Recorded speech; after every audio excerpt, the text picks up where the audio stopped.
안녕하세요. 함께 기도드리겠습니다.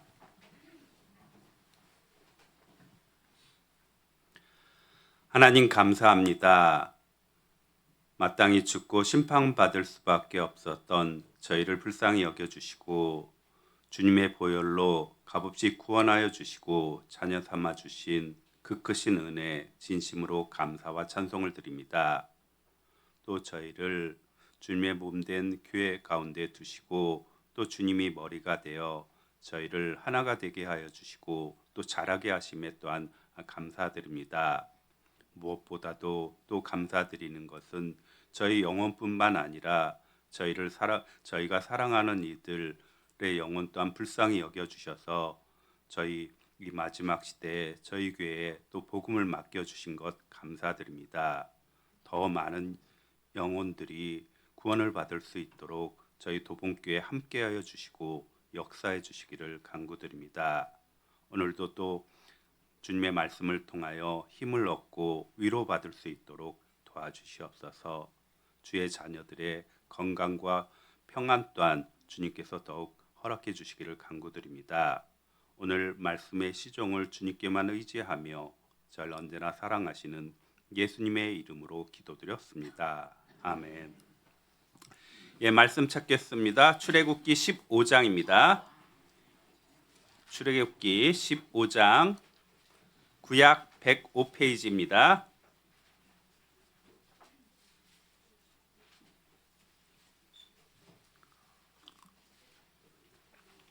출애굽기 15장 22절입니다. 출애굽기 15장 22절 22절에서 26절까지 찾으셨으면 같이 읽겠습니다. 모세가 홍해에서 이스라엘을 인도하매 그들이 나와서 수르 광야로 들어가서 거기서 사흘 길을 행하였으나 물을 얻지 못하고 마라에 이르렀더니 그곳 물이 써서 마시지 못하겠으므로 그 이름을 마라라 하였더라. 백성이 모세를 대하여 원망하여 가로되 우리가 무엇을 마실까 하매 모세가 여호와께 부르짖었더니 여호와께서 그에게 한 나무를 지시하시니 그가 물에 던짐에 물이 달아졌더라.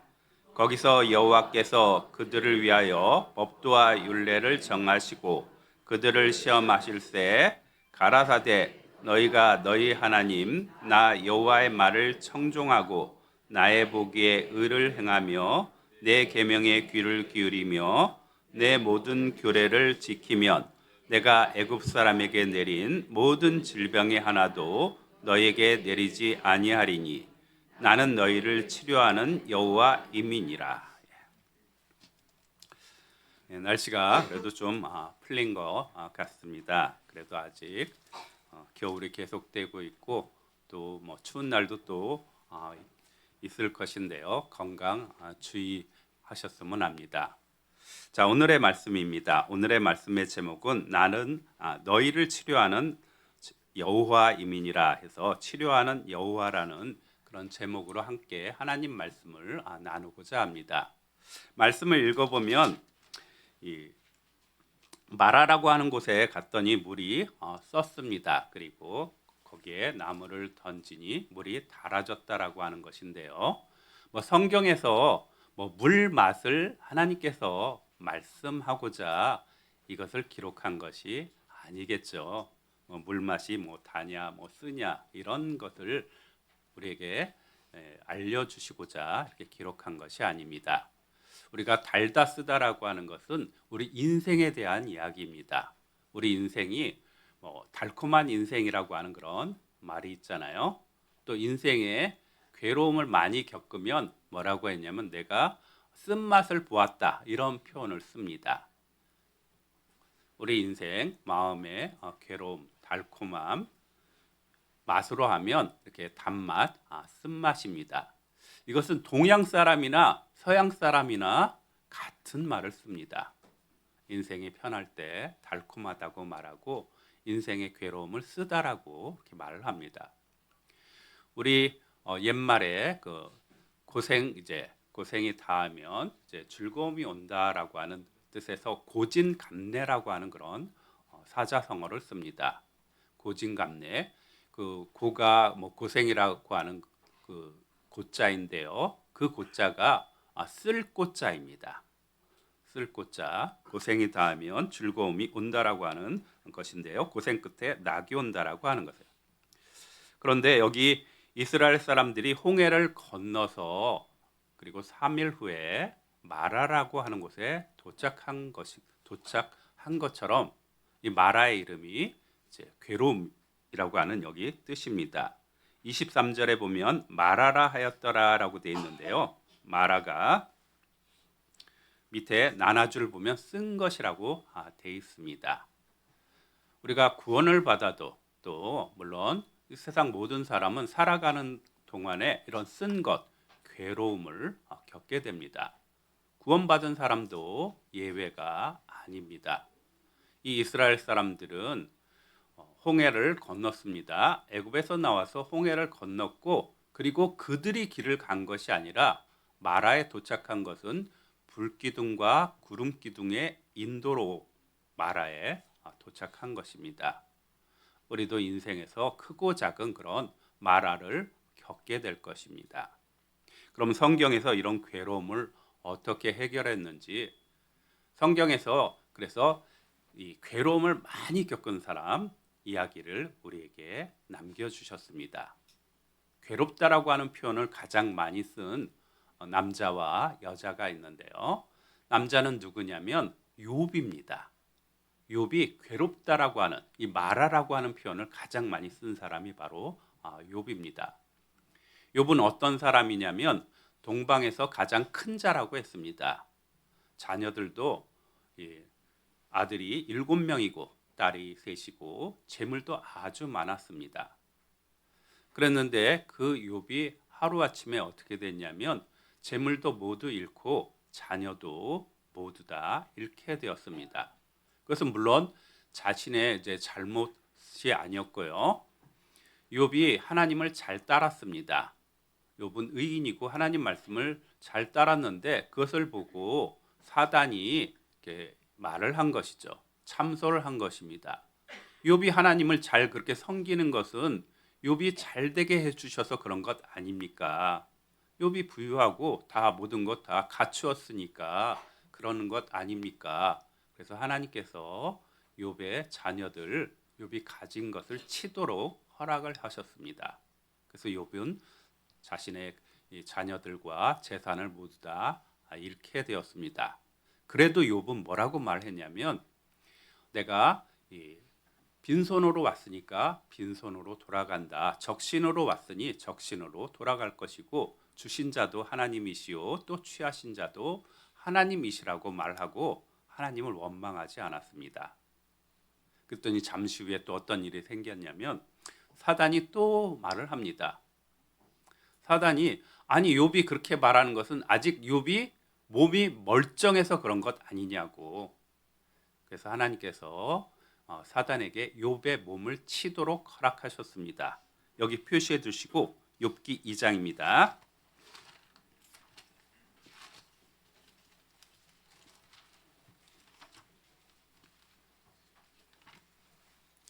욥기 2장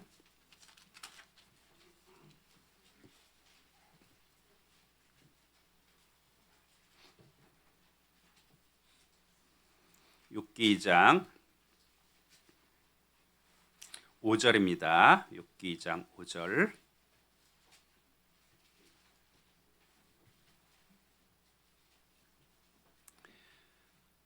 (5절에서 8절까지) 같이 읽겠습니다. 이제 주의 손을 펴서 그의 뼈와 살을 치소서. 그리하시면 정령 대면하여 주를 욕하리이다. 여호와께서 사단에게 이르시되 내가 그를 네 손에 붙이노라. 오직 그의 생명은 해하지 말지니라. 사단이 이에 여호와 앞에서 물러가서 욥을 쳐서 그 발바닥에서 정수리까지 악창이 나게 한지라. 욥이 제 가운데 앉아서 기와 조각을 가져다가 몸을 긁고 있더니. 이제 욥의 몸에는 악창이 생겼습니다. 악창이라고 하는 것은 악성의 종기, 부스럼입니다.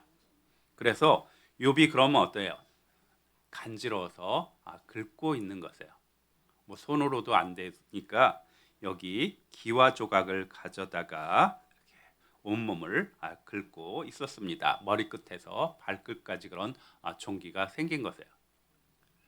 그래도 처음에는 욥이 뭐라고 말했냐면, 아내는 정말 하나님 원망하고 죽으라고 했는데요.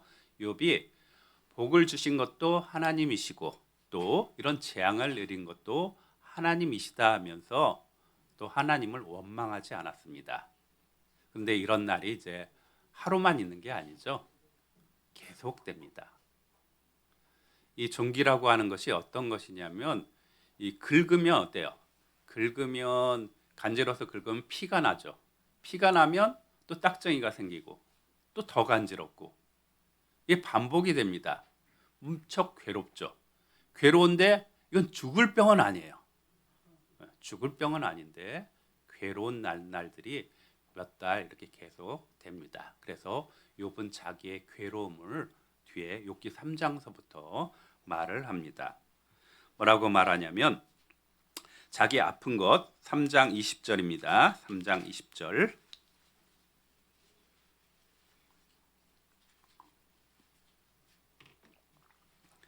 20절, 21절입니다. 20절, 20절. 제가 읽겠습니다. 어찌하여 곤고한 자에게 빚을 주셨으며 마음이 번뇌한 자에게 생명을 주셨는고, 이러한 자는 죽기를 바라도 오지 아니하니 그것을 구하기를 땅을 파고 숨긴 보배를 찾음보다 더하다가. 여기 마음이 번뇌한 자라고 하는 것이 마르라고 하는 그런 단어를 씁니다. 괴롭다라고 하는 거예요. 마음이 괴로운 자에게 생명을 주셨는고 죽기를 바라도 오지 아니하니, 죽고 싶지만 죽을 수 없다라고 하는 그런 것입니다. 아프기만 하고 이제 더 이상 개선 나아질 것은 보이지 않는 것이에요. 자기의 고통에 대해서 여러 표현으로 합니다. 자기가 아파서 자기의 신음소리가 끝없이 나오는데 정말 너무나 아프기 때문에 큰 소리, 사자 울음처럼 나온다고도 했습니다. 3장 24절인데요. 3장 20절, 24절 또 제가 읽겠습니다.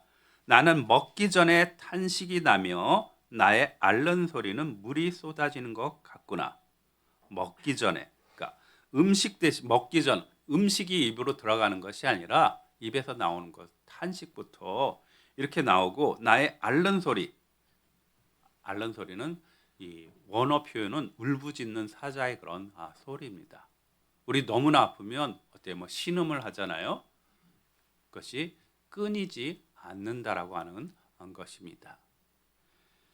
아마 아프면은 입에서 그런 탄식 소리, 신음 소리가 나기 때문에 식사 자체도 하기 힘들었을 것입니다. 그러면서 자신은 이제 희망도 없는 것이에요. 26절에 있는 말씀대로 평강도 없고 안온도 없고 안식도 없고 고난만 임하였구나. 자기에는 평강도 없고 평온함도 없고 쉬는 것도 없고 고난만 남아있다라고 하는 것이에요. 몸은 이렇게 안 좋았습니다. 거기다가 우리 또 고통 중에 심한 고통이 어떤 거냐면 잠 못 이루는 고통 있잖아요. 물론 지금까지 한 번도 잠을 잘 못 잔 적이 있는 분도 혹 있을지는 모르겠습니다. 어떤 분은 눕자마자 거의 머리가 되자마자 이렇게 주무시는 분도 있는데, 잠을 자고 싶은데도 못 자는 그런 고통, 불면증에 대한 것도 욥도 말을 했습니다. 욥기 7장입니다. 욥기 7장. 잠 못 이루면 어떻게 하냐면요, 이리 뒤척 저리 뒤척 하잖아요. 그 표현이 욥기에 있습니다. 7장 3절입니다. 7장 3절 제가 읽겠습니다. 이와 같이 내가 여러 달째 공고를 받으니 수고로운 밤이 내게 작정되었구나. 내가 누울 때면 말하기를 언제나 일어날고 언제나 밤이 갈고 하며 새벽까지 이리 뒤척 저리 뒤척 하는구나. 우리 형제 자매님들은 어제 잘 주무셨어요? 예, 이리 뒤척 저리 뒤척 한 분이 있다고 하면 욥이 그것을 겪었구나. 욥이 뭐라고 했냐면 그리고 또 이리 뒤척 저리 뒤척 하다가 잠깐 잠이 들 수 있잖아요. 우리가 잠이 들을 때 비록 짧은 시간을 들어도 깊이 잠들면 그래도 피곤함이 적잖아요. 욥도 물론 밤새도록 못 잔 것이 아니라 짧게는 잤지만 그때마저도 깊이 자지 못했습니다. 곧바로 깬다라고 하는 거예요. 하나님께서 그를 깨웠습니다. 무서운 꿈과 같은 것으로 그를 깨웠습니다. 욥기 7장 13절과 14절에 있는 그런 말씀인데요. 주께서 꿈으로 나를 두렵게 하신다. 놀래시고 이상으로 나를 놀래게 한다. 해서 그 잠마저도 깊게 들지 못했습니다. 욥이 그래가지고 자신의 그런 어려움을 갖다가 이제 하나님께 말을 합니다. 욥기 7장 11절입니다. 7장 11절. 11절 12절 11절 12절 같이 읽겠습니다. 그런즉 내가 내 입을 금하지 아니하고 내 마음의 아픔을 인하여 말하며 내 영혼의 괴로움을 인하여 원망하리이다. 내가 바다니이까 용이니이까 주께서 어찌하여 나를 지키시나이까. 여기 11절에 있는 말씀대로 여기 내 영혼의 괴로움 마르입니다 하면서 내가 원망하리이다 하면서 내가 바다이니까 용이니까 주께서 어찌하여 나를 지키시나이까. 내가 바다처럼 큰 존재입니까? 아니면 용처럼 그런 강한 존재입니까? 어찌하여 나를 또 지키십니까? 지키신다라고 하는 것은 욥이 죽지 않도록 또 지키는 것입니다. 욥이 정말 죽지 않도록 지키고 죽지 못하도록 하고 놓지 않으신다라고 하는 것이에요. 욥이 그 가운데 그런 마음의 괴로움 가운데 욥이 또 알고 싶었던 것 있습니다. 내가 왜 이런 고통을 당해야 되는지 그것 좀 알려달라고 하나님께 말씀을 드립니다. 욥기 7장, 욥기 10장에 있는 그런 말씀인데요. 욥기 10장 1절과 2절입니다. 1절과 2절도 같이 읽겠습니다. 내 영혼이 살기에 곤비하구니 내 원통함을 발설하고 내 마음의 괴로운 대로 말하리라. 내가 하나님께 아뢰오리니 나를 정죄하지 마옵시고 무슨 연고로 나로 더불어 쟁변하시는지 나로 알게 하옵소서. 여기 10절에 있는 말씀, 10장 1절에 있는 말씀대로 내 마음의 괴로운 대로 말하리라. 무슨 연고로 이런 일이 있는지 나와 논쟁 이렇게 하자고 하는 그런 말씀입니다. 하나님께서 욥이 이렇게 괴롭다라고 했는데 하나님께서 바로 응답해 주셨을까요? 아니에요. 하나님께서 너가 잘못해서 그런 것 아니다. 사단이 송사해서 그렇다. 그런 것도 말씀해 주시지 않았습니다. 아무튼 욥은 이렇게 자신의 괴로움에 대해서 이렇게 말을 하였습니다. 그리고 이런 괴로움 가운데 정말 나아질 것을 바라는 것은 소망이잖아요. 소망에 대해서도 가장 많이 말한 사람이 욥입니다. 자신은 그런데 소망이 끊어진 사람이라고 했습니다. 이렇게 한꺼번에 이런 여러 정말을 경험한 사람은 욥과 같은 사람 아주 드물 것입니다. 사랑하는 그런 자녀들을 전부 다 잃고 근데 자녀로 인해서 슬펐다라고 하는 표현은 성경에 없습니다. 정말 슬펐을 텐데요. 그런데 그 자녀들은 천국에 갔기 때문에 그것은 기록하지는 않은 것 같습니다. 재물은 재물 잃은 것은 재물은 원래 마음에 두지 않았기 때문에 재물은 잃었는데요. 이런 아픈 몸이 계속해서 사는 날 동안 지속된다라고 하는 것은 너무나 힘든 그런 일일 것입니다. 이런 가운데 욥이 아무런 또 위로도 못 받죠. 자기 아내는 차라리 원망하고 죽으라고 말을 하고, 또 이웃은 뭐라고 했냐면, 이웃은 몰골이 처참하니까, 형편이 너무 안 좋아하니까 이웃은 다 외면했습니다. 오랜 친구들은 또 위로해 주러 왔다가 오히려 위로가 아니라 책망을 했습니다. 뭐라고 했냐면, 너가 잘못한 것 아니냐, 너의 아들들이, 너의 자녀들이 잘못해서 그런 거 아니냐, 이렇게 책망을 합니다. 그러니까 아무에게서도 위로도 받지 못하는 그런 마음의 괴로움으로 가득 찬 사람이 바로 욥입니다. 욥이 괴로워했고, 또 괴롭다라고 하는 표현을 쓴 사람은 바로 이 룻기에 나오는 룻의 시어머니 나오미 이야기입니다. 우리 룻기도 보겠습니다. 룻기 1장인데요. 사사기 다음에 룻기입니다. 구약 403페이지.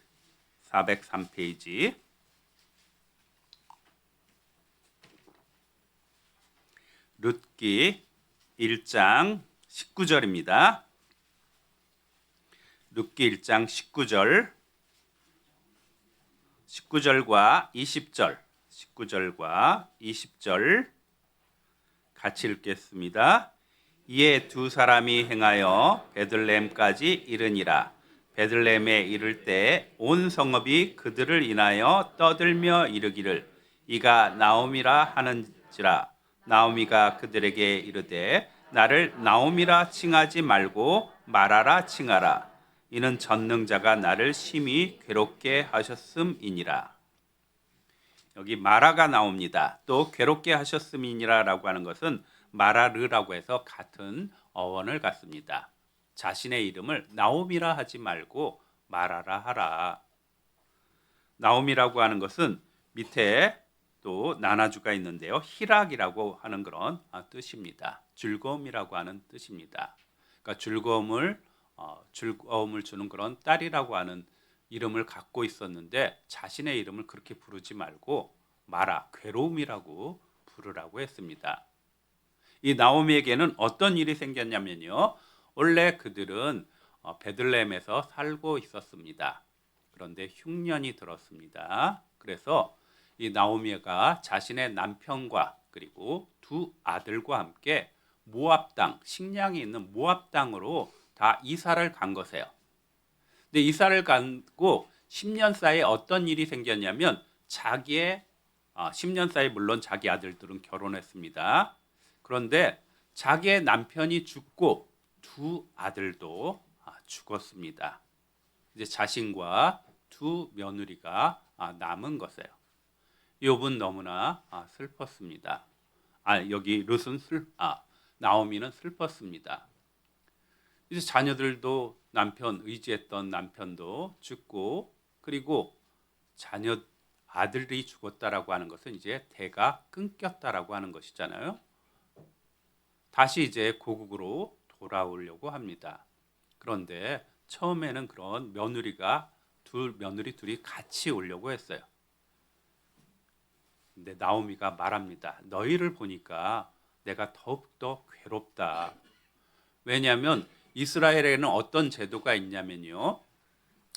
만약 그 형이 죽으면 형의 아내를 동생이 아내로 이렇게 맞이합니다. 그래서 대가 끊기지 않도록 하는데요.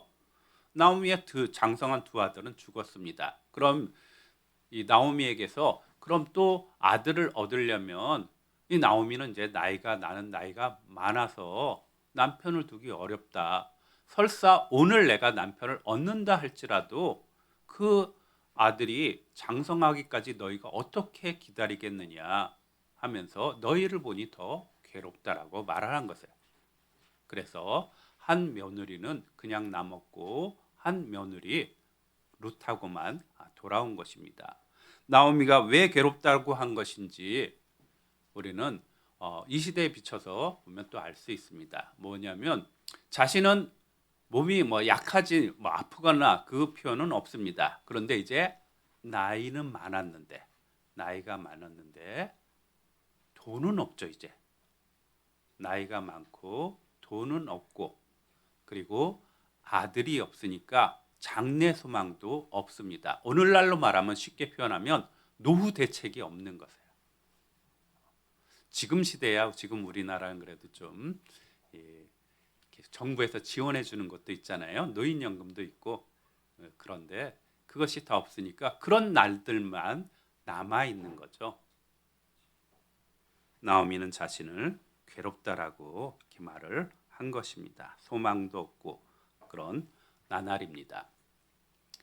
우리네 인생도 이런 욥이나 또 나오미와 같이 그런 괴로움을 겪습니다. 큰 괴로움도 있고 작은 괴로움도 있고 또 말 못할 괴로움 또한 있습니다. 욥기에는 인생은 그런 고난으로 가득 찼다라고 괴로움으로 가득 찼다라고 하는 그런 표현을 쏩니다. 그리고 잠언 말씀에는 마음의 고통은 자기만 안다라고 하는 그런 표현도 있습니다. 자기만 아는 그런 고통 또한 있습니다. 특별히 성경에서 보통 일반적으로 쓰이는 그런 괴로움 중에 어떤 괴로움을 많이 쓰냐면요. 자신의 괴로움보다 자녀로 인한 괴로움을 많이 씁니다. 그 중에 하나만 찾아보겠습니다. 잠언 17장입니다.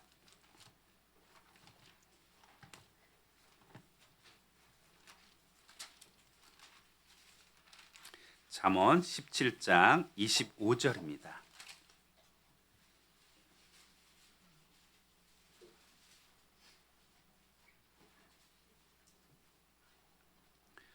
(930페이지) 잠언 17장 25절 같이 읽겠습니다.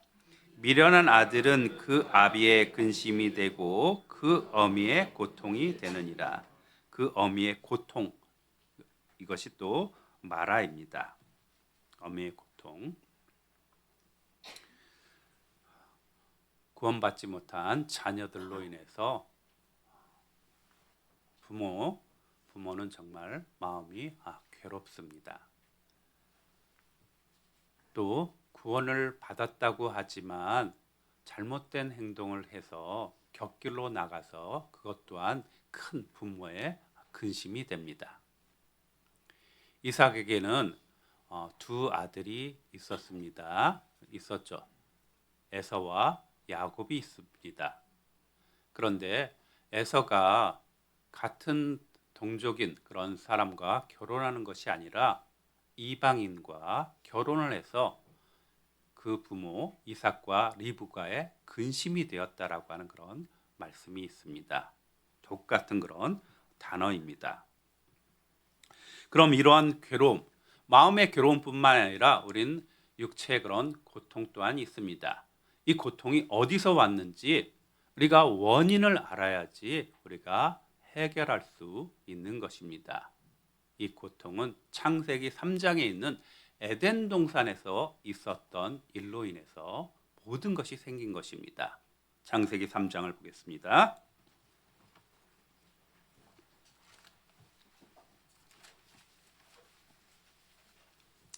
창세기 3장 16절입니다.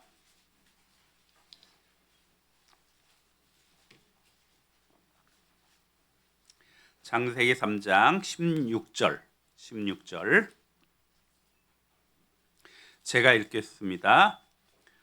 또 여자에게 이르시되 내가 네게 잉태하는 고통을 크게 더하리니 네가 수고하고 자식을 낳을 것이며 너는 남편을 사모하고 남편은 너를 다스릴 것이니라 하시고 아담에게 이르시되 내가 네 아내의 말을 듣고 내가 너더러 먹지 말란 나무 실과를 먹었은즉 땅은 너로 인하여 저주를 받고 너는 종신토록 수고하여 그 소산을 먹으리라.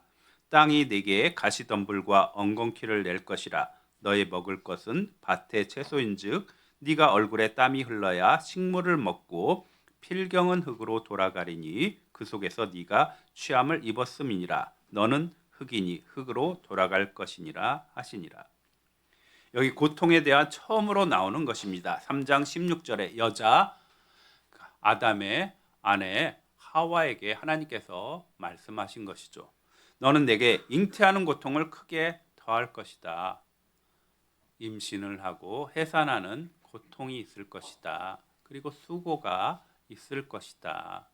하면서 아담에게 말을 합니다.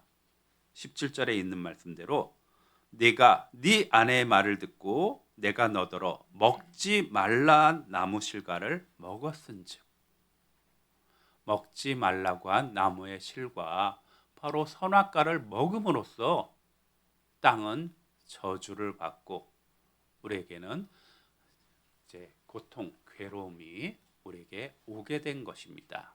이 모든 것은 죄 때문인 것이에요.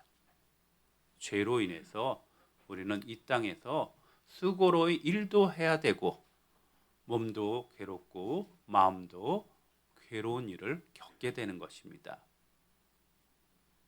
이 죄의 기원을 알지 못하면 이 세상을 설명할 수 없습니다. 하나님께서 물론 자비로우시고 은혜로우시고 노하기를 더디하시는 그런 분이십니다. 그런 세상에 왜 이렇게 세상에 이렇게 괴로운 일들이 많이 있습니까? 바로 창세기 3장에 있었던 선악과를 먹음으로써 한 사람으로 말미암아 죄가 세상에 들어온 이 사건으로 인해서 이 땅이 이렇게 된 것입니다. 우리는 정말 저주받은 땅에서 종신토록 수고하고 결국 흙으로 돌아가는 그런 존재입니다. 죄의 기원을 알지 못하는 많은 사람들이 있습니다. 하나님에 대해서 오해하는 많은 사람들이 있습니다. 그들이 정말 성경을 이렇게 배우고 에덴 동산까지 이렇게 배워야지 그들이 구원을 받을 수 있습니다. 우리 전도 집회 때도 영상이 나오는 분이 있는데요. 그 사람 이름이 데이비드 애튼버러라고 하는 그런 유명한 영국의 사회자가 있습니다. 유명하기 때문에 애튼버러 경이라고 불리우는데요. 자연에 대한 다큐멘터리를 많이 찍었습니다. 그의 목소리가 나오고 우리는 이제 한국어로 이제 더빙해서 이렇게 나오는데요.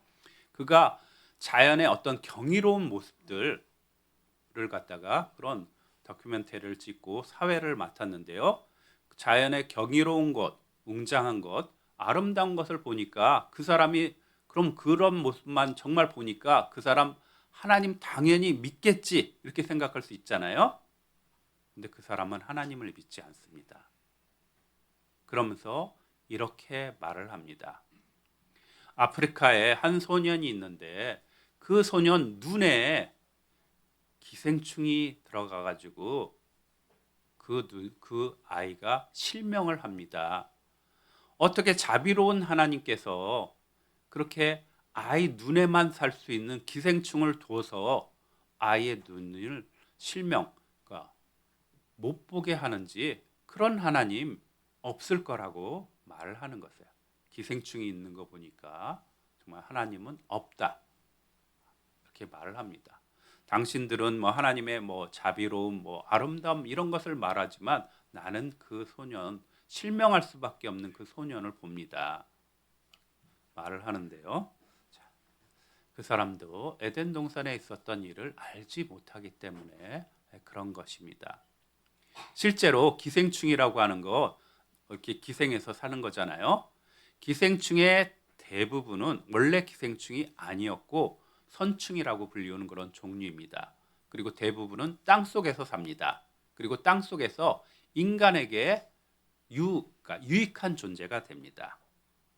그것을 갖다가 영양분을 땅에 공급하는 그런 것인데 환경이 달라져서 기생하게 된 것이에요. 그걸 뭐 창조를 믿지 않는 진화론자도 이야기합니다. 환경이 달라져서 그렇다고. 그 환경이 달라졌다라고 하는 것은 세상에 죄가 들어왔기 때문입니다. 여기 그러면 최초에 만든 그런 이 지구를 만들었을 때 창세기 1장에 나오는데 창세기 1장에는 하나님이 만드시고 하나님 보시기에 좋았더라, 좋았더라, 좋았더라. 다 모든 것이 조화로운 상태에 있었던 것입니다. 창세기 3장 정말 선악과를 먹음으로써 모든 것이 꿰진 것입니다. 아무튼 우리가 살고 있는 세상은 이런 저주받은 땅에서 이제 괴로움이 가득 찬 삶을 살고 있습니다. 그럼 이 괴로움을 어떻게 그러면 해결되는지 오늘 출애굽기 15장에 말씀해 주셨습니다. 창세기 15장을 보겠습니다. 출애굽기 15장 본문 말씀입니다.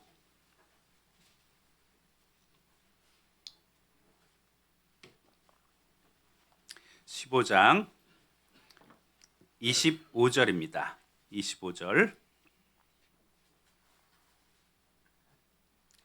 같이 읽겠습니다. 모세가 여호와께 부르짖었더니 여호와께서 그에게 한 나무를 지시하시니 그가 물에 던짐에 물이 닳아졌더라. 거기까지요. 여호와께 부르짖었더니 여호와께서 그에게 한 나무를 지시하시니 그가 물에 던짐에 물이 닳아졌더라. 물이 고쳐진 것입니다. 여기 한 나무라고 하는 것은 우리는 모두 다 잘 알고 계실 것입니다. 바로 예수님이 달리신 십자가를 나타내는 그런 말씀입니다. 한 나무를 던짐에 물이 닳아졌더라. 물이 고침을 받은 것입니다.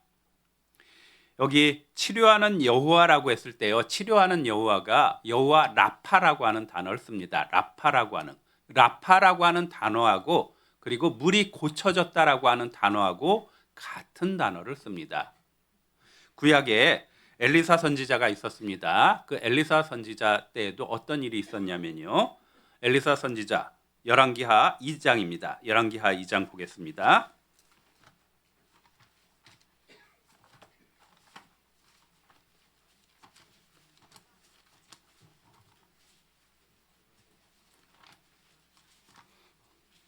열왕기하 2장 19절입니다.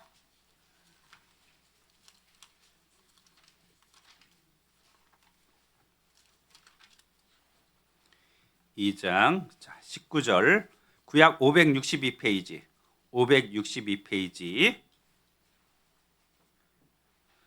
2장 19절 제가 읽겠습니다.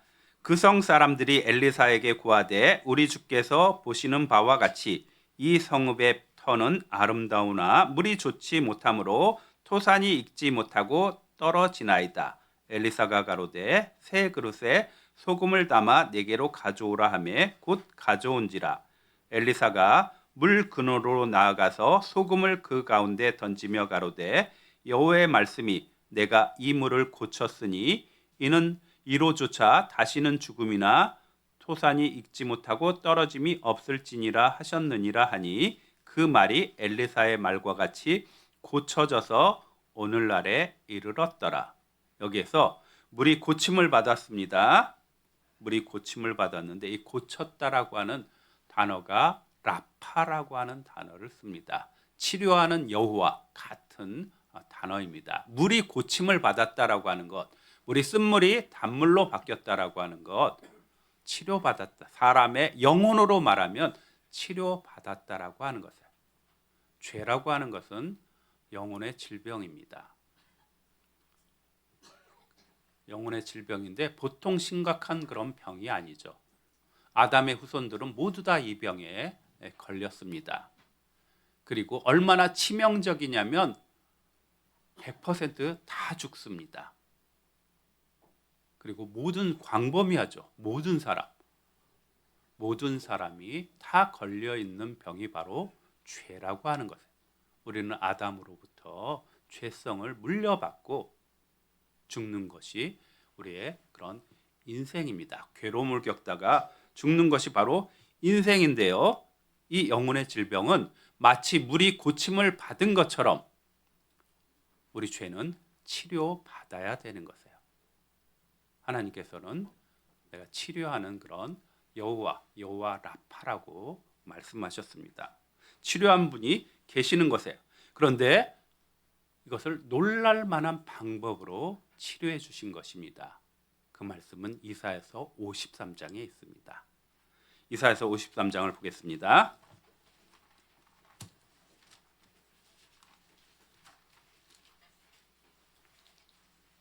53장 3절입니다.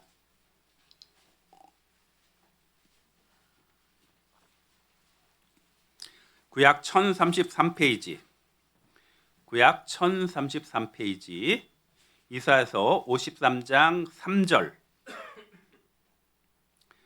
3절에서 6절까지 같이 읽겠습니다. 그는 멸시를 받아서 사람에게 실어버린 바 되었으며 간고를 많이 겪었으며 질고를 아는 자라. 마치 사람들에게 얼굴을 가리우고 보지 않음을 받는 자 같아서 멸시를 당하였고 우리도 그를 귀히 여기지 아니하였도다. 그는 실로 우리의 질고를 지고 우리의 슬픔을 당하였거늘 우리는 생각하기를 그는 징벌을 받아서 하나님에게 맞으며 고난을 당한다 하였노라. 그가 찔림은 우리의 허물을 인함이요 그가 상함은 우리의 죄악을 인함이라. 그가 징계를 받음으로 우리가 평화를 누리고 그가 채찍에 맞음으로 우리가 나음을 입었도다. 우리는 다 양 같아서 그릇 행하여 각기 제 길로 갔거늘 여호와께서는 우리 무리의 죄악을 그에게 담당시키셨도다. 말씀을 읽어보면 한문이 굉장히 이렇게 많이 나옵니다. 그리고 우리 뜻하고 영어 뜻하고 좀 차이도 있는데요. 여기 보면 3절에 그는 멸시를 받아서 사람에게 실어버린 바 되었으며 간고를 많이 겪었으며 질고를 아는 자라. 질고, 질병의 그런 고통, 또 간고, 슬픔이라고 하는 마음의 슬픔, 마음의 괴로움입니다. 그리고 그가 바로 누구냐면 바로 우리 주님이시잖아요. 우리 주님, 슬픔의 사람인 우리 주님께서 우리의 질고를 지고 우리의 슬픔을 당하고 그리고 5절에 있는 말씀대로 그가 찔림은 우리의 허물을 인함이요 그가 상함은 우리의 죄악을 인함이라. 그가 징계를 받음으로 우리가 평화를 누리고 뒤는 같이 읽겠습니다. 그가 채찍에 맞음으로 우리가 나음을 입었도다. 우리가 나음을 입었도다가 라파라고 하는 단어입니다. 우리가 치료를 받았도다. 우리가 치료받은 것은 예수님이 채찍에 맞음으로 우리가 나음을 입은 것입니다. 예수님은 이 땅에 죄인을 구원하려 오셨고 우리의 영혼의 병을 치료하시기 위해서 이 땅에 오신 또 의사라고 말씀하셨습니다. 그래서 예수님이 사람들에게 말씀하셨잖아요. 건강한 자에게는 의원이 쓸데없고 병든 자에게라 쓸데있다 하면서 병든 자가 의원을 찾는다고 말씀하시면서 내가 의인을 부르러 온 것이 아니라 죄인을 부르러 오셨다고 말씀하셨습니다. 예수님이 의사신데 그 치료 방법은 예수님이 우리 대신 징계를 받고 우리 대신 채찍에 맞음으로 우리가 나음을 입은 것입니다. 이 말씀을 또 베드로전서에서도 반복했는데요. 라파라고 하는 단어가 신약에서도 번역되는 단어가 있습니다. 우리 베드로전서 보겠습니다. 베드로전서 2장입니다.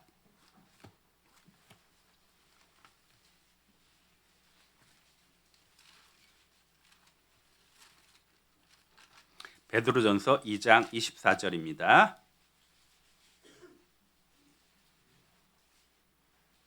2장 24절 같이 읽겠습니다. 친히 나무에 달려 그 몸으로 우리 죄를 담당하셨으니 이는 우리로 죄에 대하여 죽고 의에 대하여 살게 하려 하심이라. 저가 채찍에 맞음으로 너희는 나음을 얻었나니. 여기. 저가 채찍에 맞음으로 너희가 나음을 얻었나니. 헬라어로 라파가 번역된 그대로 그 단어입니다. 뭐 이오마이라고 하는 그런 단어인데요. 저가 채찍에 맞음으로 너희는 나음을 얻었다. 채찍에 맞음으로 우리 죄가 죄라고 하는 병이 치료를 받은 것입니다. 우리가 먼저 예수님께서 우리의 영혼의 병을 완전히 다 치료해 주셨습니다. 우리는 믿음으로 우리가 병을 낫게 되는 것이에요. 그래서 구약에서는 병을 나섰다라고 하는 표현이 구원이라고 하는 표현 같이 씁니다. 구약에서는 병을 고친 것을 구원이라고 표현하고 신약에서는 영혼의 병을 말씀해서 똑같은 구원이라고 하는 그런 단어를 씁니다. 우리 주님의 대신 죽음이 이렇게 중요한 것입니다. 그런데 우리가 구원을 받아도 인생에서 살면서 여전히 또 괴로움 또한 있습니다. 그때 어떻게 하라고 하는 그런 말씀이 있습니다. 출애굽기 다시 보겠습니다. 출애굽기 15장을 보면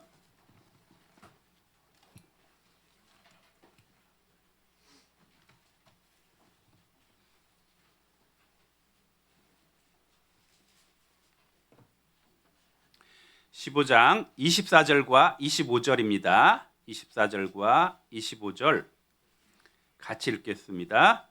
백성이 모세를 대하여 원망하여 가로되 우리가 무엇을 마실까 하매 모세가 여호와께 부르짖었더니 여호와께서 그에게 한 나무를 지시하시니 그가 물에 던짐에 물이 달아졌더라.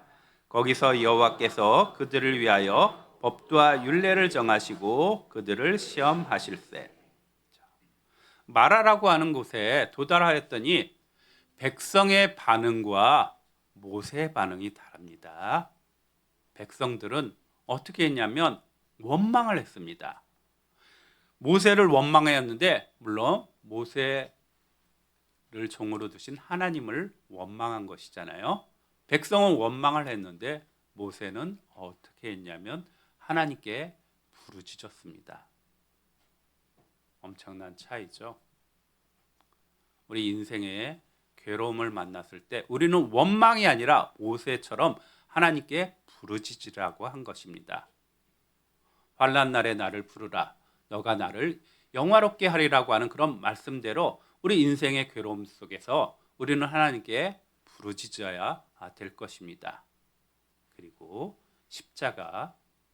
십자가를 통해서 우리가 위로를 받고 또 힘을 얻을 것입니다.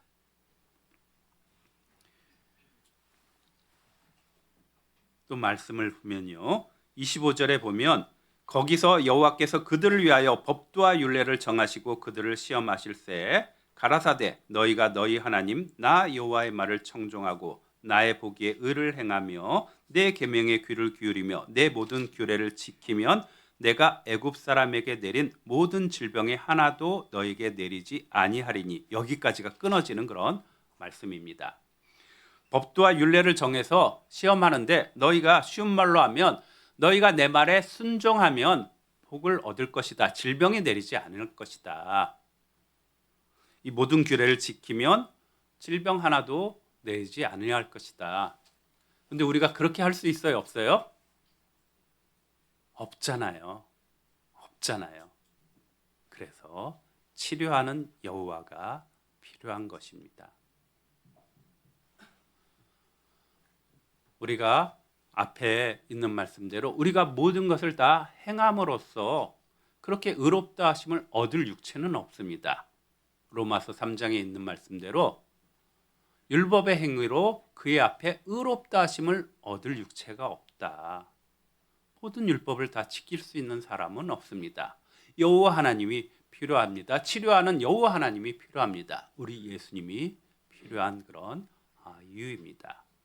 그리고 우리가 의롭다 하심을 얻는 것은 믿음으로 얻는다고 말씀하신 것이에요. 지킴 나는 너희를 치료하는 여호와 라파. 우리가 구원을 받는 것도 바로 예수님이 대속하셨고 또한 대속하셨기 때문에 우리를 위해서 예수님 십자가에서 죽으시고 부활하시고 하나님 우편에서 우리를 변호해 주고 계십니다. 그런데 여기에 우리에게 주신 말씀뿐만 아니라 치료하는 여호와라고 하는 그런 말씀이 라파라고 하는 단어가 그렇게 많이 쓰이지 않았습니다. 의사라고 하는 단어가 많이 쓰이지 않았습니다. 그런데 우리가 잘 알고 있는 그런 말씀이 있습니다. 우리 그 에레미야 8장입니다. 에레미야 8장.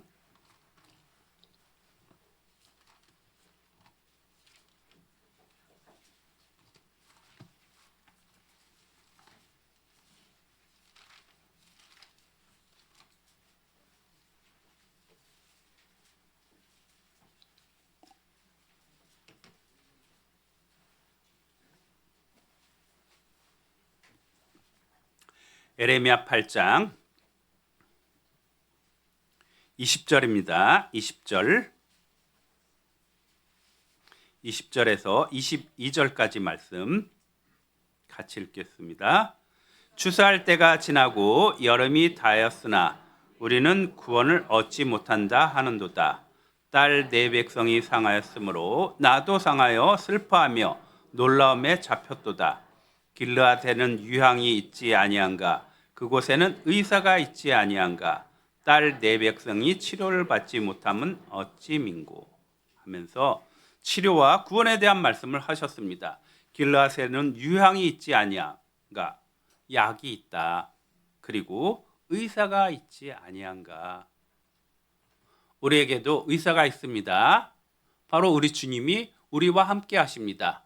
약도 있습니다. 올바른 복음을 갖고 있습니다. 영원한 속죄라고 하는 올바른 복음을 갖고 있습니다.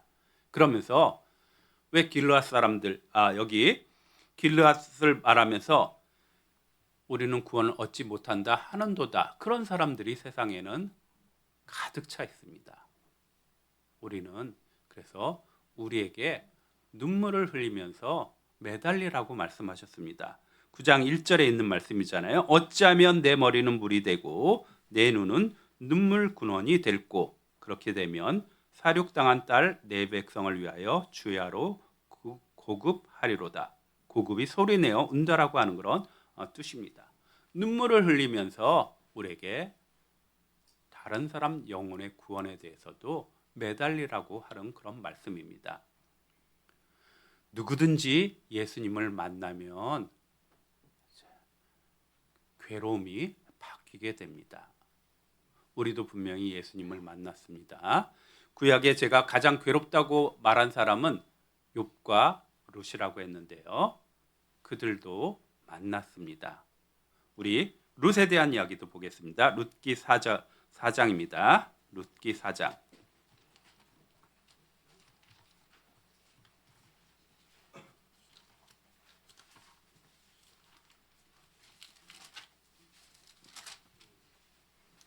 룻기 4장 13절입니다. 룻기 4장 13절. 13절에서 17절까지입니다. 13절에서 17절까지 같이 읽겠습니다. 이에 보아스가 룻을 취하여 아내를 삼고 그와 동침하였더니 여호와께서 그로 잉태케 하심으로 그가 아들을 낳은지라. 여인들이 나오미에게 이르되 찬송할지로다. 여호와께서 오늘날 내게 기업 물을 자가 없게 하셨도다. 이 아이의 이름이 이스라엘 중에 유명하게 되기를 원하노라. 이는 내 생명의 회복자며 내 노년의 봉양자라. 곧 너를 사랑하며 7 아들보다 귀한 자부가 낳은 자로다. 나오미가 아기를 취하여 품에 품고 그의 양육자가 되니 그 이웃 여인들이 그에게 이름을 주되 나오미가 아들을 낳았다 하여 그 이름을 오벳이라 하였는데 그는 다윗의 아비인 이새의 아비였더라. 나오미는 물론 나이가 많아서 아이를 낳지 못합니다. 그런데 나오미를 따라온 며느리 룻이 만난 사람이 있습니다. 룻이 누구를 만났냐면 보아스라고 하는 사람을 만났고 보아스의 아내가 되어서 아들을 낳았습니다. 여기 아들을 낳으면 먼저 어떻게 하냐면요. 그 대를 잇게 합니다. 대를 이을 아이를 낳게 된 것이에요. 그런데 룻기에서 가장 많이 나오는 단어가 있습니다. 여기 기업 물을 자라고 돼 있어요. 기업 물을 자. 기업 물을 자가 뭐냐면 이 나오미의 땅도 사주고 대도 있게 해주는 그런 역할을 합니다. 나오미의 남편 엘리 멜렉의 그런 근족인데요. 기업 물을 자의 뜻이 뭐냐면 가을이라고 하는 것인데요. 거기에 구속하다라고 하는 뜻이 담겨져 있습니다. 구속자를 만나게 된 것이에요. 보아스라고 하는 사람을 만나게 된 것입니다. 보아스는 바로 예수님의 모형인 것이에요. 보아스를 만났기에 이제 기업 물을 자가 생긴 것입니다. 우리에게 예수님을 만나야지만 나오미와 룻이 정말 이 나오미 마라라고 했던 나오미가 이제 기쁨으로 바뀌었습니다. 자신의 대를 이을 그런 자손이 태어난 것이고 자신의 괴로움들이 다 해결이 된 것입니다. 보아스를 만났고 우리에게는 예수님을 만남으로써 우리의 모든 인생의 문제들이 인생의 괴로움들이 다 풀어져야 될 것입니다. 혹 여전히 괴로움 속에 있다라고 하면 그것은 물론 작은 것일 것입니다. 그것마저도 십자가 앞에 놓고 생각을 하면 크지 않을 것입니다. 그리고 또 우리가 구원받은 이후에 겪는 그런 고통, 괴로움은 다 의미가 있습니다. 이 세상 살아가는 건데 누구나 다 욥기에 있는 말씀대로 인생은 고난을 위해 났다라고 하는 표현처럼 누구나 다 고난, 괴로움이 있습니다. 그런데 구원받지 않은 사람은 그대로 그냥 의미 없는 그런 고난을 받는 것이고 구원받은 우리에게는 의미가 있습니다. 우리를 단련시키기 위해서 예수님이 십자가 고난을 받은 것처럼 우리를 단련시키기 위한 그런 고난도 있고 혹 징계에 의한 고난이 있을지라도 지난주 암송에 있잖아요.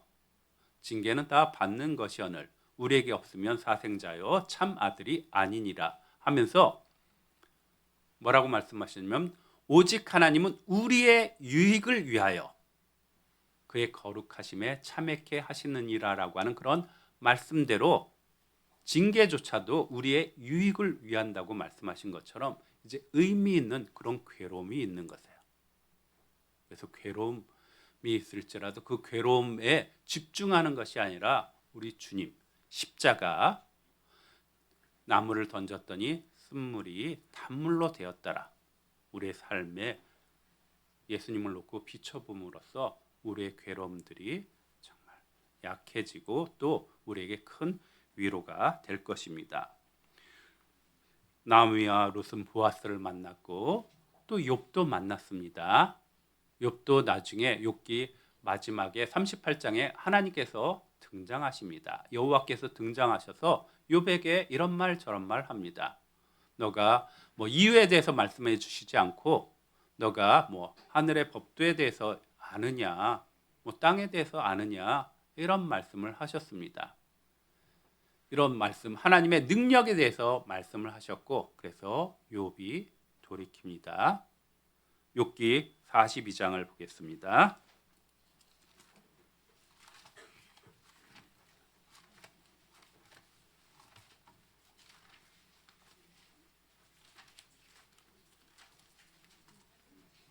욥기 42장입니다. 42장 5절입니다.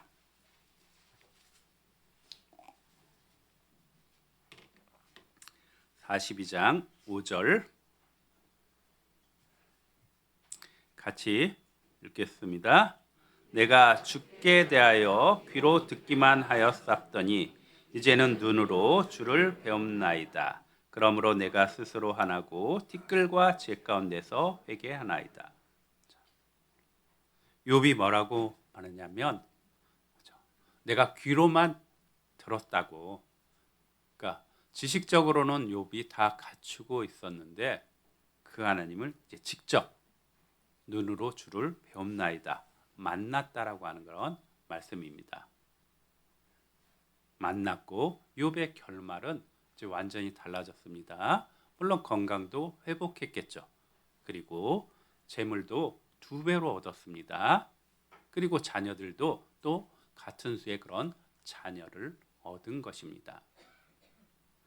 우리 인생에서 제가 이 말씀 오늘 치료하는 여호와라고 하는 그런 말씀을 특별히 또 드리고 싶었던 것은 혹 우리가 전도 집회를 하는 가운데서도 자세히 말씀을 이렇게 해주시지만 전도 집회 혹 못 들으신 분들도 있고 또 전도 집회를 들어도 그것이 내 것이 안 된 분도 혹 있을 수 있습니다. 그래서 주일마다 항상 우리의 말씀은 예수 그리스도와 십자가가 중심이 돼야 됩니다. 가장 중요한 말씀이고 가장 또 귀한 그런 말씀이기 때문이죠. 구약에는 여호와, 신약에는 예수님. 우리가 어떻게 해야 될지도 가르쳐 주시고 우리 자신의 인생의 문제에 대해서도 해결책을 주시고 성경을 더욱 자세히 이렇게 배워야 될 것입니다. 특별히 우리가 이 저주받은 인생의 저주받은 땅에서 살지만 예수님께서 치료하는 여호와라고 하는 여호와 라파라고 하는 말씀을 쓰는데 치료라고 하는 것이 하나님은 완전하신 분이시잖아요. 완전하신 분이 완전한 일을 하는 것입니다. 우리의 구원도 완전합니다. 치료하는 여호와라고 했을 때 내 말을 지키면 질병을 하나도 내리지 않겠다라고만 하면 질병을 그렇게 다 지키면 질병도 내리지 않을 거고 그럼 치료하는 하나님이 필요가 없겠죠.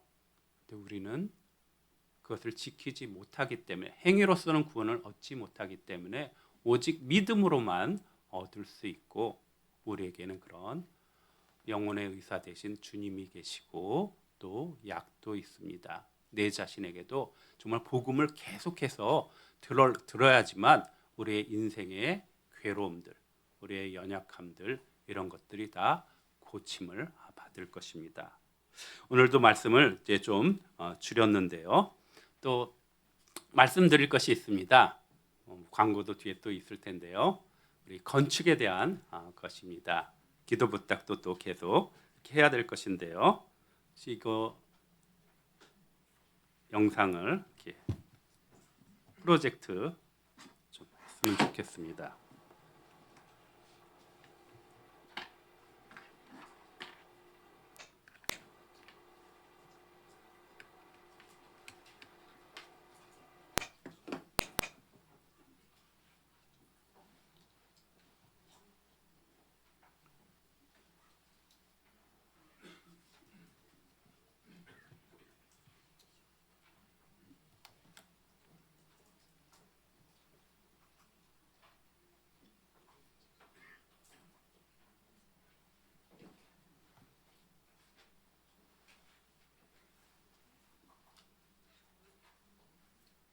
나오나요?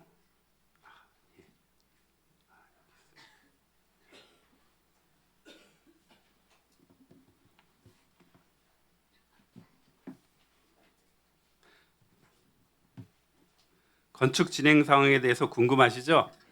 예.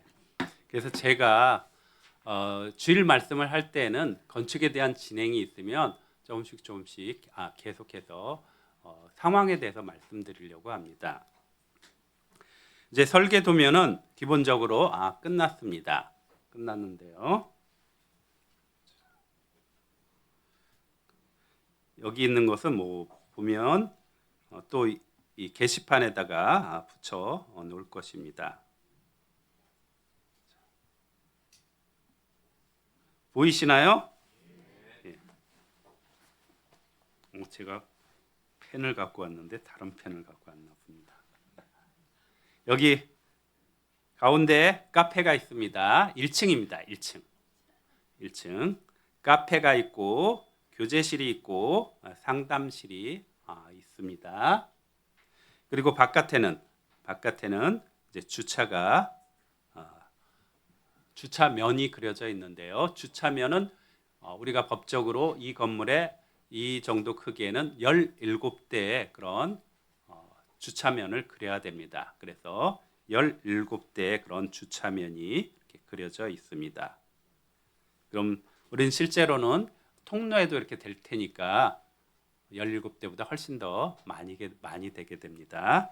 그리고 이 앞에 도로가 있고 도로 쪽에도 지금 거주자 우선 해가지고 그것이 4대가 그려져 있습니다. 근데 그 4대 우리는 앞에 있는 문을 이렇게 특별히 만들지 않을 거니까 그걸 다 없으면 우리 그냥 주차장으로 들어가는 곳이니까 거기다 주차면을 거주자 우선 것을 그릴 수 없겠죠. 그것을 갖다가 없애도록 그렇게 요청할 것입니다. 그럼 주차면 수는 굉장히 많이 늘어날 것입니다. 그래서 교제실과 이 상담실이 있고요. 자,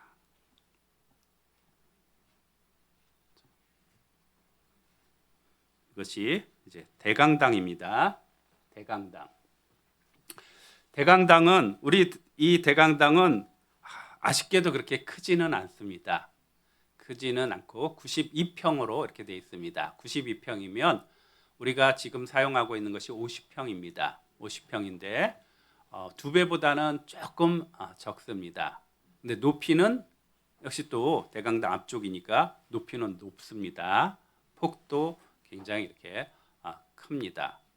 뭐 여유 있게 앉을 때는 한 250명 이하로 이렇게 앉으면 좀 여유 있게 그래도 이렇게 앉을 수 있습니다. 그것은 여유 있게 앉느냐 못 앉느냐는 뭐 의자 이게 장의자 놓더라도 이 장의자 빽빽하게 앉느냐 뭐 편히 앉느냐 그런 차이가 있을 거고요. 뭐 4명 앉을 자리에 4명 그대로 앉으면 그대로 낫고 지금 우리 이것은 표준 규격하고는 좀 차이가 있습니다.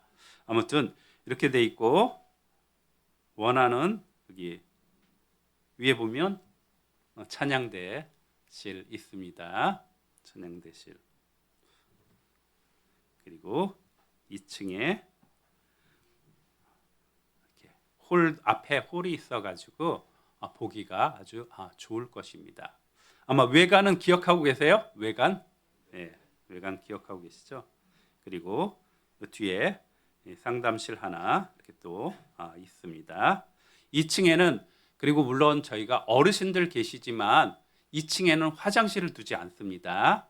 대강당 쪽에는 화장실을 두지 않습니다. 그래서 1층이나 위로 이렇게 가고요. 그 다음에 여기를 갖다 어떻게 하냐면 대강당이 층고가 높기 때문에 중층이라고 하는 것을 만듭니다.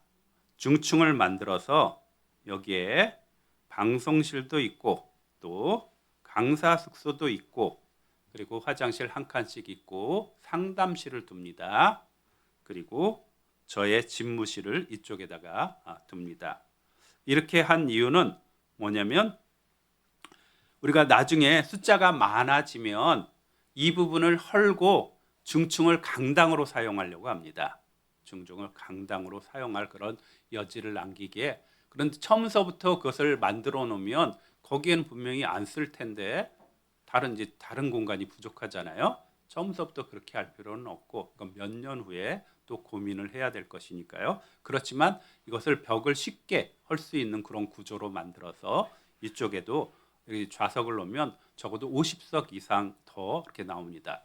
한 6m 정도 이렇게 되기 때문에요. 한 줄에 한 16명이면 5m면은 80명까지도 이렇게 들어갈 수 있는 그런 줄이 됩니다.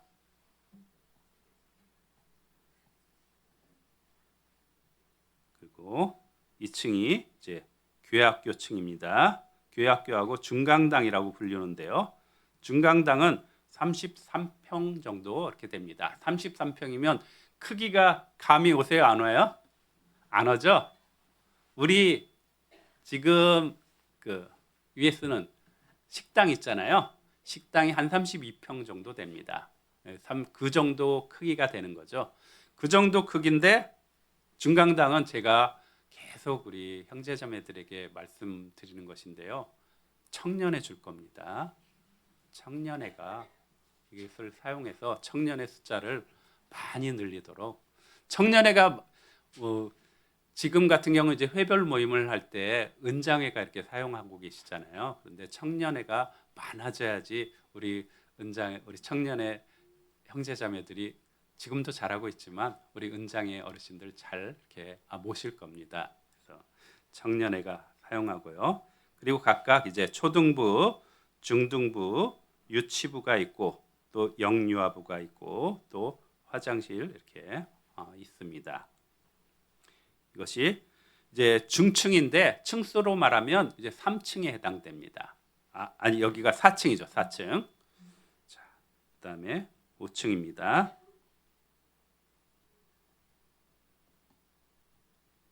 5층은 이제 식당 칸입니다.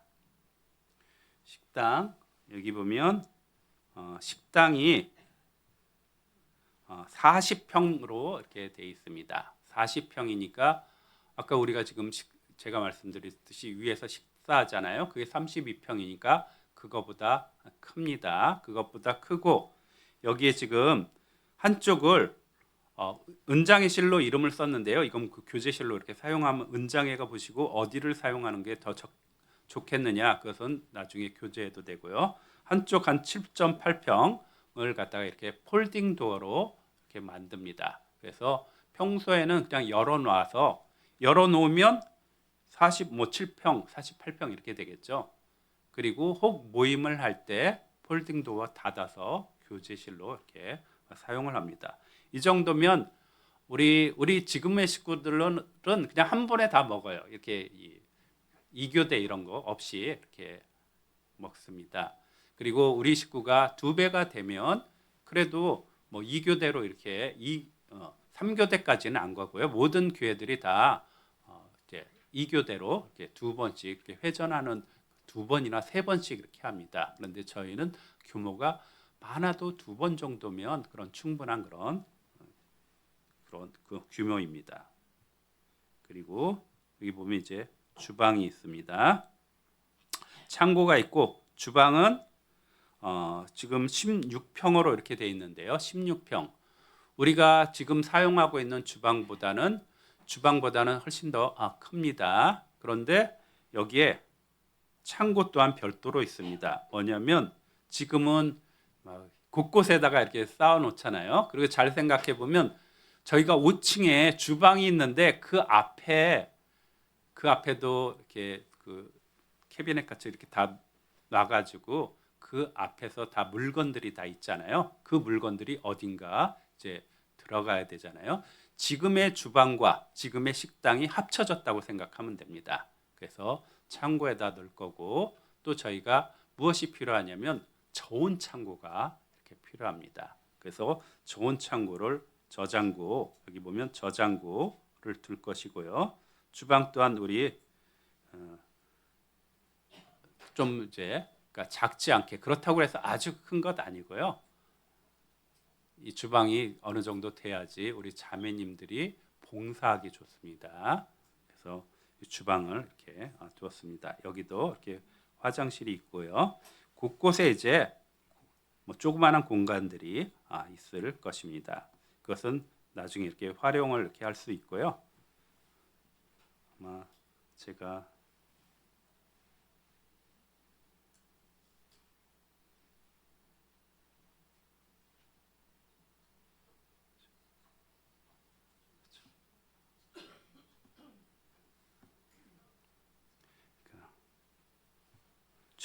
최초로 제시했던 이런 모양에 정말 가깝게 우리가 필요에 따라서 이걸 바꾼 부분이 있는데요. 이 모양에 가깝게 이렇게 나올 것입니다.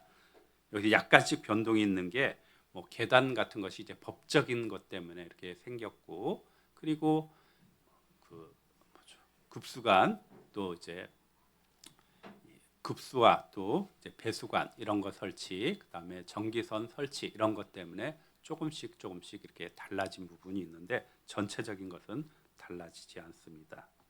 그리고 지금 일정이 어떻게 돼 있냐면요. 일정이 저희가 이제 지난 목요일 날인가요? 목요일 날 완전히 이제 잔금을 치렀습니다. 우리 형제자매들 마음대로 들어가시면 이렇게 됩니다.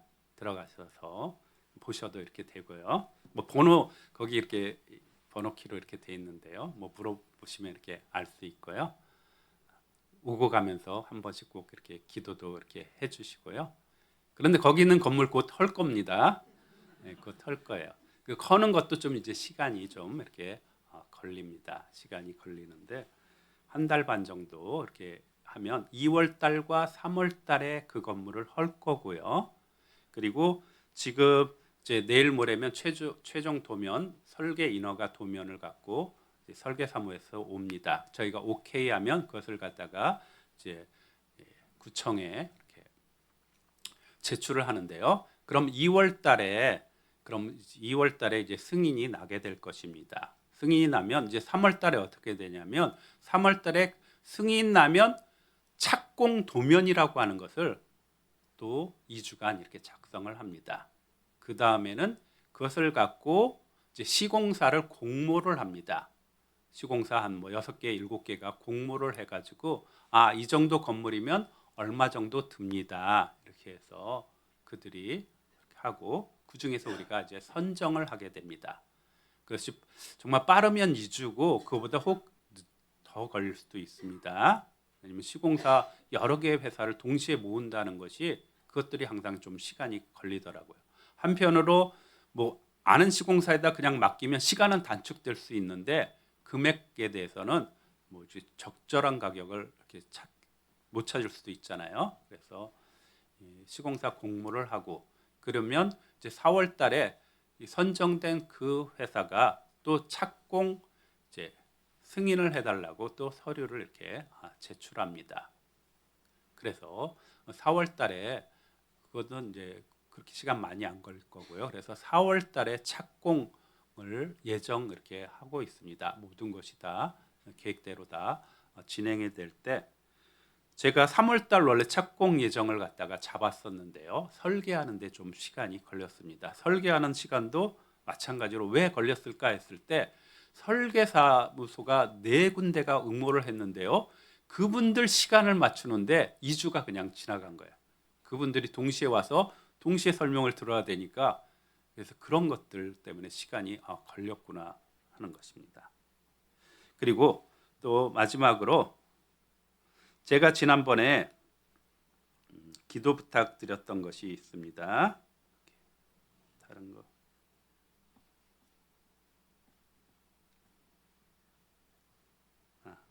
이거 카톡으로 보겠습니다.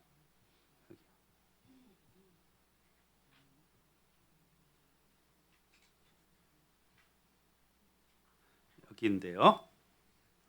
여기 화면 보여주시고요. 우리 토지, 우리가 지을 이 교회당에 옆에 있는 인근 건물들이 있잖아요. 인근 건물들이 있고 그들과 이제 사이에 이제 담장이 있습니다. 그럼 담장을 헐고 이렇게 져야 됩니다. 그런데 담장 위치가 좀 잘못된 곳도 있습니다. 그래서 토지 경계 문제로 혹 이제 분란이 생길 수 있기 때문에 기도해 달라고 말씀드렸습니다. 근데 그리고 우리 봉사회장단이 이렇게 찾아갔습니다. 그럼 여기에 보면 뭐 714-20 보이시죠? 예, 여기도 찾아갔고 여기도 이야기가 거기는 별 문제 없는 것으로 됩니다. 714-2 여기는 담장을 굉장히 많이 들어왔습니다. 우리 담장 많이 들어왔는데요. 여기도 하나님께서 도와주셔서 이 건물에 대해서 감리를 받던 분이 이렇게 연결이 돼서 그분이 주인에게 이야기를 했고 그래서 담장 원래 위치대로 그렇게 하는 것으로 이렇게 했습니다. 그래서 거기가 되었고요. 그리고 우리 교회 오른쪽 편 714-19 삼진상사라고 하는 곳인데요. 거기는 이제 담장 위치가 거의 제대로 돼 있기 때문에 거기도 물론 연락을 했고 여기도 별 문제가 없습니다. 오른쪽에는 여기 714-21이라고 하는 곳이 있습니다. 21 여기도 마찬가지로 찾아 이렇게 갔었고 여기도 이렇게 별 문제가 없습니다. 그리고 714-25하고 714-26이라고 하는 이 두 곳은 같은 집이고요. 무슨 건재하는 건재상이 있는 곳인데요. 그분들도 이렇게 배웠고 그분들도 뭐 이제 서로 뭐 괜찮다고 한 것입니다. 그런데 기도가 필요한 것이 바로 714-30입니다. 30. 이 한 집, 이 한 집을 위해서 우리 형제자매들 기도해 주셨으면 합니다. 물론 화해 이제 잘 동의해 주시기를. 이 집 담장이 우리 경계선을 넘어서 이렇게 들어왔습니다. 넘어서 들어오면 어떤 일이 생기냐면 쉽게 말하면 여기 주차가 이렇게 그려져 있잖아요. 주차장이 여기 표시된 게 P12 주차면입니다. 그리고 8, 9, 10, 11 이게 다 주차면입니다. 그런데 담장이 있으면 이걸 못 그리잖아요. 이걸 못 그리게 돼서 사용 승인이 나지 않습니다. 그 담장이 이 폭을 확보를 해야 돼요. 다른 곳도 여기 P12하고 P19, P8하고가 주차 문제에 서로 이렇게 걸리게 됩니다. 그렇다고 얘 때문에 설계를 전면 다 바꾸면 시간도 오래 걸리고 또 그것보다 토지 경계선대로 하고 우리는 하나님을 믿고 잘 이렇게 원만하게 해결되기를 바랍니다. 714-30 처음에는 이분들이 잘 해줬으면 좋겠다라고 했는데 그 생각 넘어서 뭐냐면 이름이 김윤배님과 그리고 장성래님입니다. 그리고 그 집에 딸도 이렇게 같이 살고 계신데요. 그분들이 구원을 받으면 좋겠죠. 그분들의 영혼을 위해서도 기도해 주시기 바랍니다. 김윤배, 장성래님 이분들이 구원을 받고 호의적으로 바로 이웃이잖아요. 저도 이제 사택이 마련되면 여기서 살아야 됩니다. 바로 옆집이잖아요. 그렇죠? 옆집인데 서로 호의적으로 이렇게 지내야 될 것이잖아요. 주변 분들은 다 그래도 좋으신 그런 분인 것 같습니다. 교회당을 지으면 항상 이 주위에서 민원이라고 하는 것도 이렇게 생기는데요. 다 이렇게 찾아뵈었고 그리고 또 명절 전에 또 선물도 이렇게 돌리려고 이렇게 하고 있습니다. 우리 봉사회장단에서 수고를 해주시고 있는데요. 그것을 위해서 또 함께 기도해 주시기 바랍니다. 714-30 여기 건물 이제 쳐보면 이슈라고 되어 있습니다. 이슈 그래서 뜻 자체가 좀 그런데요. 아무튼 하나님께서 모든 것 다 해주실 것을 믿고 이렇게 나아갑니다. 지금까지 도와주신 것처럼 지금까지 해가서 이것이 착착착착착 마치 톱니바퀴가 맞아 들어가는 것처럼 진행이 되고 있습니다. 우리가 3월까지 그것을 하고 4월 달에 시공을 할 때 시공은 지금 저희가 토지를 구입한 것은 저희가 헌금한 것하고 그리고 교회에서 신협에서 토지 담보 대출을 받았습니다. 토지 담보를 48억 5천이니까 그 차액이 어느 정도 되냐면 32억 5천입니다. 32억 5천에 대한 대출을 받았어요. 이자는 1,200만 원입니다. 1,200만 원 적지 않습니다. 그런데 이제 그럼 건축을 할 때 또 돈이 필요하잖아요. 건축할 때 건축할 때 저희가 자본으로서 얼만큼 갖고 있어야 되는데 3월 말까지 우리 서울권에 있는 교회가 12억 후원이 들어오게 돼 있습니다. 그것으로 그럼 우리가 착수금을 할 수 있기 때문에 시간상으로나 이것들이 착착착착 잘 맞아 들어가고 있습니다. 그래서 하나님께서 다 도와주셔서 잘 이렇게 진행되리라 생각하는데요. 그럴지라도 하나님이 말씀하신 것 구하고 정말 기도하라고 하는 그 말씀대로 기도해 주셨으면 합니다. 저는 여기까지 하겠습니다. 오늘 찬송가하고 마치겠습니다.